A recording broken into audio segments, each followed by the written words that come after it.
Morning class 9th। आज हम लोग अपने मैथ्स के बहुपद चैप्टर का नेक्स्ट लेक्चर लेके आ गए हैं।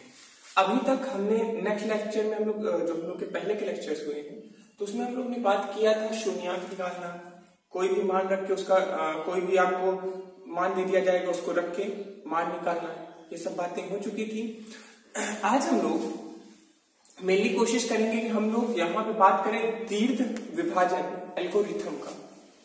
ठीक है, तो आज का जो हम लोग को टॉपिक कवर करना है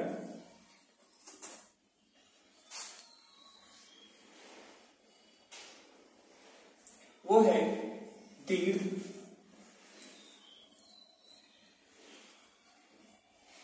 विभाजन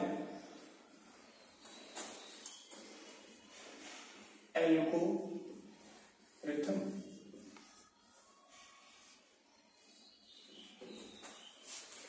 या दूसरे शब्दों में बात करें तो इसको हम लोग बोलते हैं लॉन्ग डिवीजन एल्गोरिथम। मतलब इसको हिंदी में हम लोग बोलते हैं दीर्घ विभाजन एल्गोरिथम और इंग्लिश में बोलते हैं लॉन्ग डिवीजन एल्गोरिथम। तो आज हम लोग का जो टॉपिक है इसी से रिलेटेड है। तो इसको करने के पहले आप लोग भाग देना जानते होंगे, थोड़ा सा हम भाग की बात कर लेते हैं। जैसे हम लोग भाग कैसे देते हैं, हम हमने भाग दिया 3 को 8 से। 3 को जब 8 से भाग देंगे तो 3 को कितनी बार पहाड़ा पड़ेंगे? 2 बार। कितना आ गया? 6। कितना बचा? 2। बोलिए यही बात आई। अब देखिए यहां पे हर एक चीज का अपना अपना नाम है। जैसे इसका नाम जो होता है जिसको हम भाग देते हैं उसको बोलते हैं हम लोग भाज्य।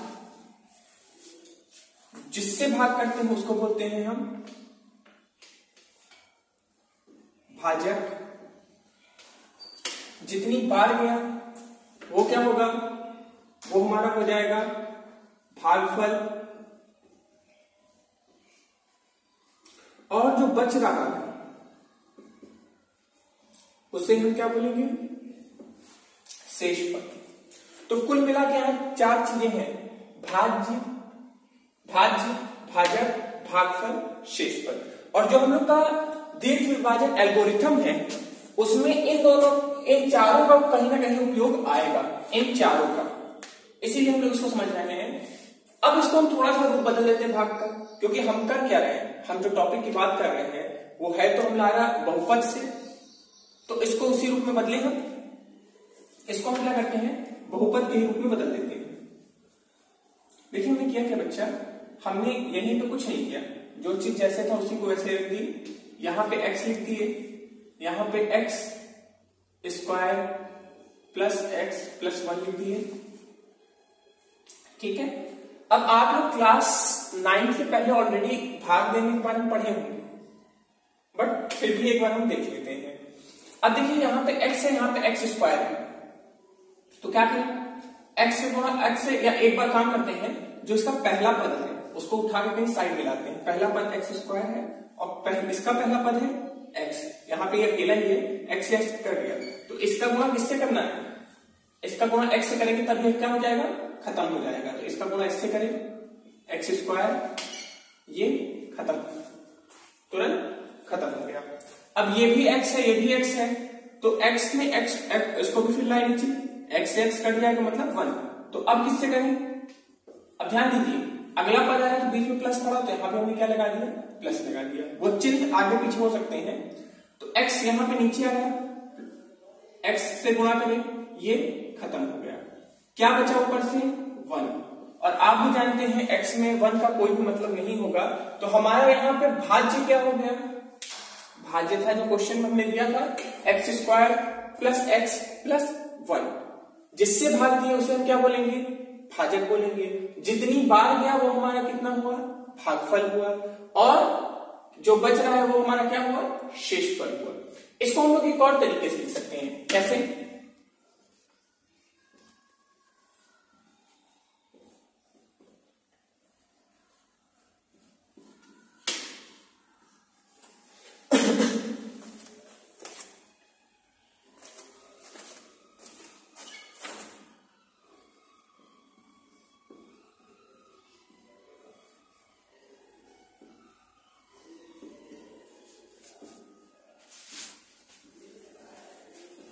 इसको ध्यान दीजिए। अगर हम भाजक और भागफल का गुणा कर दें, मतलब इसका और इसका गुणा कर दें और उसमें शेषफल जोड़ दें, तो किसके बराबर आ जाएगा? भाज्य के बराबर आ जाएगा। एक बार करके देखें, इसी क्वेश्चन को ले लेते हैं। यहां पे हमारा भाज्य कितना है, भाज्य तो निकालेंगे, भाजक कितना है? x है। भागफल कितना है? x plus 1। शेषफल कितना है? 1। करें गुणा, इसका इससे गुणा करें, x square plus x, bracket में है ये, खोल दें, x square plus x plus 1। देखिए ध्यान दीजिए, जो चीज हमने यहां से ये लिया था वही चीज यहां पे फिर से आ गई। तो भाज्य, भाजक और भागफल का गुणा करेंगे प्लस शेषफल करेंगे, तो जो हमारा भाज्य होगा वो वापस हमको दोबारा मिल जाएगा। बोलिए आई बात समझ में? अब देखिए यहां पे हमें सबसे ज्यादा मतलब जो रहेगा वो भाज्य और भाजक से ही होगा। बाकी चीजों का भी यूज है, बट सबसे ज्यादा हमारा जो यूज है वो इन्हीं का है।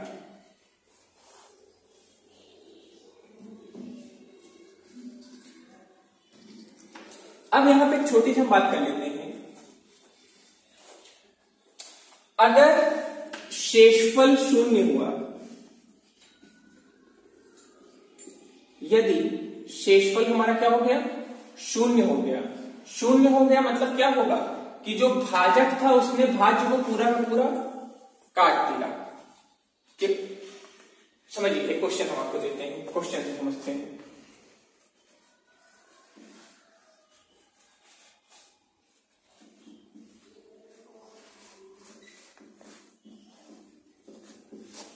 फिर से देखिए, यहां पे हमने एक क्वेश्चन लिया है और देखिए ये जो एक बात और बताना था आपको कि ये जो हम यहाँ पे भाग लेने का प्रोसेस कर रहे हैं, यही हमारा दीर्घ विभाजन एल्गोरिथम भी है। दीर्घ विभाजन एल्गोरिथम में क्या होता है कि जो हमारा भाजक होता है उसे भाज्य से हम भाग दे देते हैं, प्रॉपर्ली भाग देते हैं, जिस तरह भाग देते हैं उसी तरह पूरा का पूरा भाग देंगे। यहाँ पे भागफल आएगा, शेषफल आएगा। ठीक है, तो इसमें एक तरह का क्वेश्चन ये भी होता है दीर्घ विभाजन एल्गोरिथम से रिलेटेड कि क्वेश्चन में दे देंगे कि दीर्घ विभाजन एल्गोरिथम से क्वेश्चन दे देंगे, भाजक दे देंगे, भाज्य दे देंगे और कहेंगे आप इनका दीर्घ विभाजन एल्गोरिथम से हल निकालिए और फिर पूछ लेंगे कि इसमें भागफल और शेषफल को ज्ञात कीजिए, या सीधे बोलेंगे दीर्घ विभाजन एल्गोरिथम से इसमें भागफल और शेषफल ज्ञात कीजिए। तो ये एक तरह का क्वेश्चन इसका रहेगा, सीधे सीधे पूछ लेंगे। चलिए अब हम करेंगे क्या, इसका और इसका आपस में भाग दें। अब देखिए कंफ्यूजन है तो हम सबसे पहले क्या करेंगे, जो भाज्य है उसका पहला पद उठा लेंगे और जो भाजक है उसका भी पहला पद उठा लेंगे। तो दोनों का पहला पद उठाए तो उसका पहला पद है एक्स स्क्वायर और इसका पहला पद है एक्स। तो एक्स स्क्वायर, एक्स से एक्स स्क्वायर कर दिया, क्या बचा? एक्स। मतलब इसमें हमको कितने, इसके बराबर बनाने के लिए कितना का गुणा करना पड़ेगा? एक्स का। एक्स से करें तो एक्स से जैसे ही करें तो ये क्या हो जाएगा? X square plus x. बोलिए आए पास समझ में? एक्स का गुणा इससे करें तो ये एक्स स्क्वायर हो गया, एक्स का गुणा इससे हुआ तो एक्स हो गया, तो एक्स स्क्वायर प्लस एक्स। ये और ये बराबर है, आप जानते हैं चिन्ह में परिवर्तन हो जाता है, ये बराबर है, कट गया। यहां पे क्या हो जाएगा? माइनस हो जाएगा, 2x था तो x बचा, बड़ा कौन है? बड़ा ये है, तो इसका चिन्ह प्लस आ गया। ठीक है, अब इसका पहला पद और इसका भी पहला पद उठाए, इसका पहला पद इसका पहला पद कट गया, मतलब x ने x को काट दिया, क्या बचा? 1 बचा। मतलब इसका 1 से जैसे ही गुणा करेंगे तो ये क्या आ जाएगा? ये उसी तरह आ जाएगा। तो इसका हमने किससे गुणा कर दिया?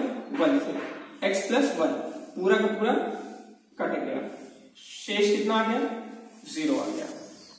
ठीक है, तो यहां पे भागफल कितना है? अब जैसे हम आपसे पूछ लें दीर्घ विभाजन एल्गोरिथम के थ्रू कि यहां पे भागफल कितना है, तो कोई आप देख के बता सकते हैं कि भागफल बराबर x प्लस 1 और आपसे पूछे शेषफल कितना है, तो शेषफल बराबर 0। बोलिए आई बात समझ में? अब इसी से रिलेटेड एक क्वेश्चन और भी समझ लेते हैं। अब हम आपसे ये पूछ रहे हैं कि क्या, क्वेश्चन नोट कर लीजिए, ये क्वेश्चन की तरह कर लेते हैं, क्या भाजक भाज्य का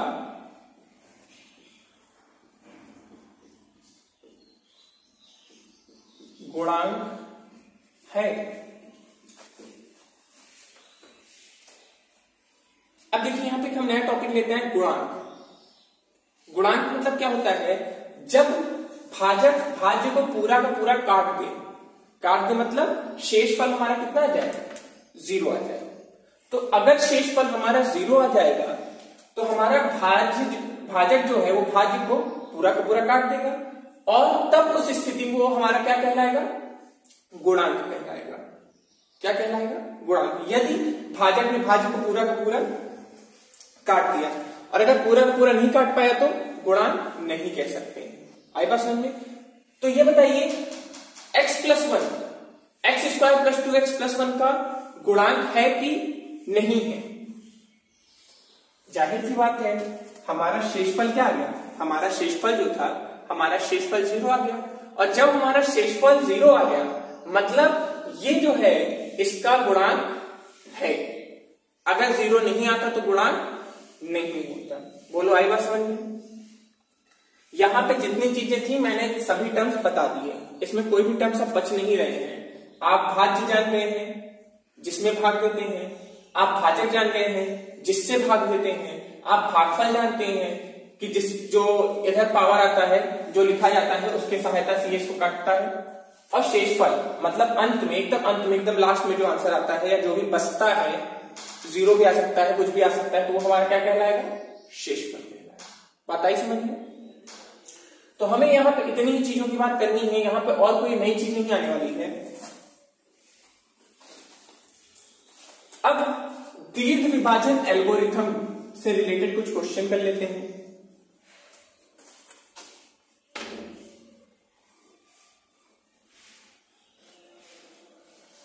अब दीर्घ विभाजन एल्गोरिथम के क्वेश्चन कैसे आएंगे? क्वेश्चन दे देंगे px बराबर 3x square plus 4x plus 1 तथा gx तथा gx x माइनस 1 को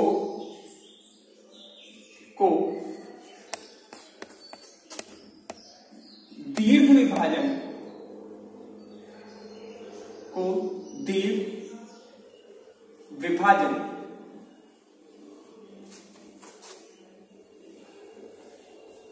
एल्गोरिथम की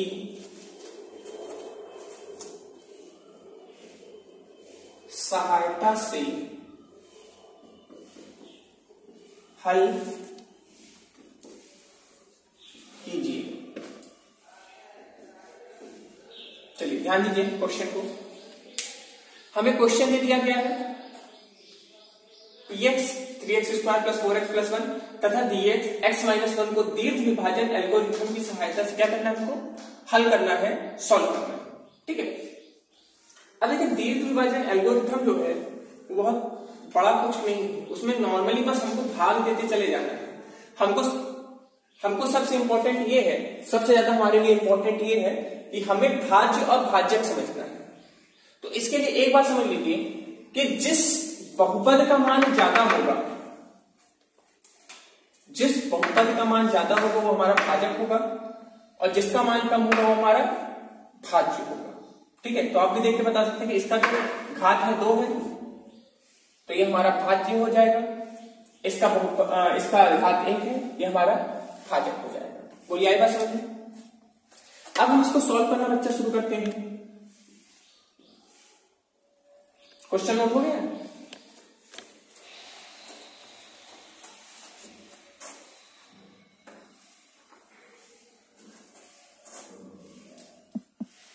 हल करके लिख दीजिएगा इसको। हल px बराबर इतना तथा gx। अब देखिए हमको इसको क्या करना था, दीर्घ विभाजन एल्गोरिथम से हमें हल करना था। शुरुआत की लाइन हमने ऐसे लिख दी। अब देखिए दीर्घ विभाजन एल्गोरिथम में कुछ नहीं करना है, आप लोग भाग देना सीखे हैं। अभी तक हम कैसे किस चीज का भाग देते हैं, नॉर्मल संख्याओं का भाग देते हैं छोटी क्लास में। अब हम लोग यहाँ पे बहुपद का भाग देंगे। तो देखिए इसका जो घात है ज्यादा है तो ये कहा जाएगा अंदर भाज्य बन के जाएगा, इसका घात कम है ये भाजक बन के बाहर आएगा। ठीक है, भाग देना शुरू करें। हमने आपको बताया था कि भाग देने के लिए अगर आपको नहीं समझ में आ रहा है कि इसको और इसको कैसे बराबर करें, तो इसका पहला पद उठा लीजिए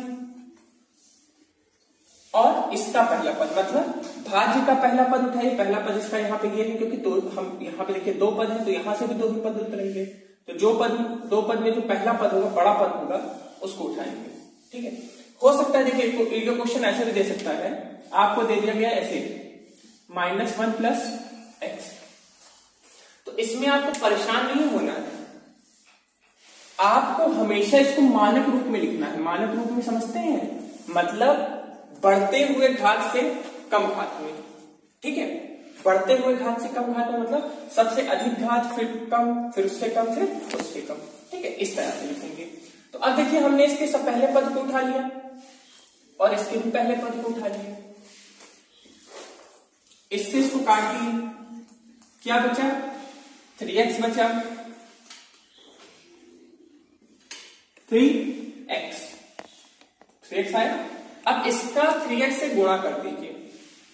जब आप इसका गुणा 3x से करेंगे तो ये क्या हो जाएगा,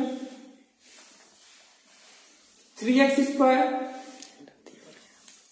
-3x, यही होगा -3x। इसमें इसको काट दिया, ये क्या हो जाएगा बताइए, ये प्लस था ये माइनस था, माइनस क्या बन जाएगा प्लस बन जाएगा, तो ये क्या हो जाएगा 7x + 1, बोलिए यही आएगा। इसके बाद देखिए इसको इसके बराबर करना है, x को इसके बराबर है, तो फिर से क्या करेंगे, x ने x को काटा, किससे गुणा कर दें 7 से, तो यहां पे क्या हो जाएगा +7, तो ये क्या हो जाएगा 7 गुणे x तो 7x और 7 -1 -7, ये कट गया, ये 8 हो गया। मतलब क्या है, यहां पे हमको जो हल करना था तो भागफल कितना आया, हमारा भागफल आ गया 3x + 7 और हमारा शेषफल कितना आ गया, हमारा शेषफल आ गया 8। इसको नोट कर लीजिए, देख लीजिए, कुछ दिक्कत हो तो बताइए हमको।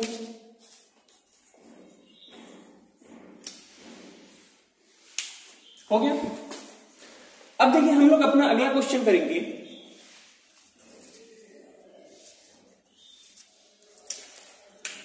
अगला क्वेश्चन नोट करिए,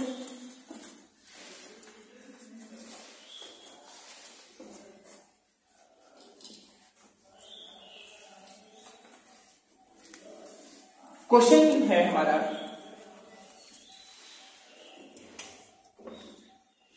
दीर्घ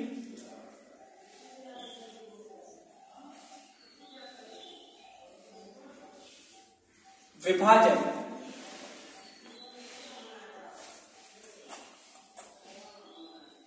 एल्गोरिथम से दिखाइए कि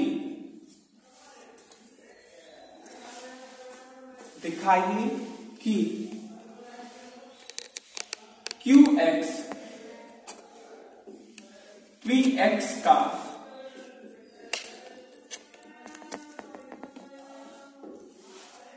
qx px का गुणांक है जब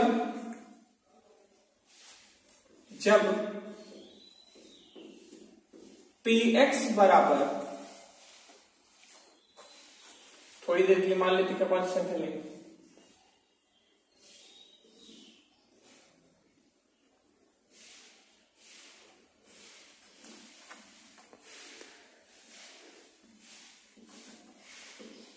ठीक, जब px बराबर x cube plus 3x square plus 3x plus 1 हो तथा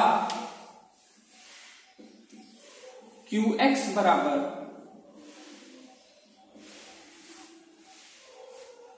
x प्लस 1 हो। ठीक है, क्वेश्चन नोट कर लीजिए। पहले क्या करना है हमको, इसमें हमें वही दीर्घ विभाजन एल्गोरिथम से दिखाना है कि जो हमारा qx है, हमारा qx छोटा है तो जाहिर सी बात है हमारा क्या हो जाएगा, भाजक हो जाएगा, और ये बड़ा है तो ये क्या है, भाजक। ठीक है, सॉरी भाजक भाज्य, ये हमारा भाज्य है। तो हमको ये दिखाना है कि ये जो है इसका गुणांक है। तो देखिए हमको कुछ करना नहीं है, हम वही तरह से दीर्घ विभाजन एल्गोरिथम की प्रक्रिया अपनाएंगे। यदि हमारा जो उत्तर आ रहा है या जो शेषफल आ रहा है शून्य आ गया, हमारा शेषफल क्या है, हमारा शेषफल जो है अगर शून्य आ गया तो गुणांक है, ये जो है इसका गुणांक है, और अगर नहीं आया तो गुणांक नहीं है। बोला एक बार समझ में, अगर शून्य आ गया तो गुणांक है, शून्य नहीं आया तो गुणांक नहीं है। तो इसके लिए करना क्या पड़ेगा, हमको भाई भाग देना पड़ेगा। शुरू करें भाग देना, चलिए भाग देते हैं दीर्घ विभाजन एल्गोरिथम से। भाग ही को एक तरह से दीर्घ विभाजन एल्गोरिथम कहा जाता है। शुरू करते हैं, 3x cube 3x square plus 3x plus 1। ठीक है, इसका पहला पद उठा लें, इसका पहला पद उठा लें। देखिए अगर आप लोग थोड़ी प्रैक्टिस कर लेंगे तो आप ओरली कर लेंगे, आपको पता लग जाएगा कि इसमें एक्स स्क्वायर में गुणा करेंगे तो ये इसके बराबर हो जाएगा। ठीक है, बट ये हमारा तीसरा क्वेश्चन, तो हम क्या करेंगे, हम पहला पद उठाएंगे, इसका पहला पद उठाएंगे, इसको इससे काटेंगे तो ये हो जाएगा एक्स स्क्वायर। मतलब इसमें हम अगर एक्स स्क्वायर से गुणा करेंगे तब जाके ये इसके बराबर हो पाएगा। ठीक है, तो इसको हम कहां लिखेंगे, एक्स स्क्वायर को, इसको हम लिखेंगे भागफल के स्थान पे। एक्स स्क्वायर का गुणा इससे करेंगे तो हो जाएगा एक्स क्यूब, एक्स स्क्वायर का गुणा इससे करेंगे तो हो जाएगा एक्स स्क्वायर। बोलो आई बात समझ में। आप जानते हैं भाग के बाद यहाँ चिन्ह में परिवर्तन हो जाता है, ये इसको काट दिया, यहाँ पे भी चिन्ह परिवर्तन हो जाएगा। तो अब देखिए काट नहीं पाए, कटेंगे कब, जब बराबर रहेंगे। यहाँ पे ये दोनों बराबर तो नहीं है, ये प्लस है ये माइनस है, क्या हो जाएगा, माइनस हो जाएगा, क्या आ जाएगा 2x स्क्वायर। चिन्ह किसका बड़ा है, जिसका बड़ा चिन्ह होता है उसी का लगाते हैं, तो चिन्ह इसका बड़ा है तो इसका चिन्ह बड़ा है, तो यहाँ पे आ जाएगा प्लस 2x स्क्वायर। अब देखिए यहाँ पे एक पद है तो एक पद ऊपर से और उतार लें, तो ये दूसरा पद आ गया 3x। देखिए ध्यान दीजिएगा, जैसे यहाँ पे दो पद है तो हम हमेशा दो ही पद उतारेंगे या दो ही पद को जोड़ा बनाएंगे। तीन होते तो हम तीन पद ले सकते थे, एक पद होता तो एक पद का लेते। ये चीज डिपेंड करता है किस पे, ये चीज डिपेंड करता है हमारे भाजक पे। तो ये चीज बच्चे आप लोग को समझ में कि हमारा जो है पद, हमारा जो भाजक का पद है वो डिसाइड करता है कि कितने पदों का जोड़ा हम ऊपर से उतारेंगे। ठीक है, अब देखिए यहाँ पे क्या है, 2x स्क्वायर है, यहाँ पे बच्चा क्या है, x है, x ने x स्क्वायर को काट दिया, क्या बचा 2x। मतलब इसको इसके बराबर बनाने के लिए किससे गुणा करना पड़ेगा, 2x। देखिए प्लस है इसलिए लगा दिया, दूसरा पद के लिए हो गया ना, दूसरे स्टेप के लिए हो गया, तो इसलिए प्लस बीच में आ गया। वो साइन पे डिपेंड करता है, अगर यहाँ माइनस होता तो हम यहाँ माइनस लगाते। 2x स्क्वायर, इसने इसको क्या कर दिया, काट दिया, इसका इससे कर दिया तो क्या आ जाएगा 2x। यहां पे चिन्ह का परिवर्तन हुआ, यहां पे क्या है x, ऊपर से आ गया प्लस 1। अब आप देख सकते हो इसमें कोई दिक्कत है कि ये और ये देखी है, तो किससे गुणा कर दें, 1 से कर दें, x प्लस 1, और जो हमारा शेष आ गया वो क्या हो गया, हमारा जो शेष आ गया वो शून्य हो गया। तो जैसे ही शून्य हुआ, अब ये बताइए ये इसका गुणांक है कि नहीं है, क्योंकि हमारा शेषफल क्या आ गया, हमारा शेषफल आ गया शून्य। तो जैसे ही शेषफल आया तो अब आप सीधे से लिख सकते हैं शेषफल बराबर शून्य, अतः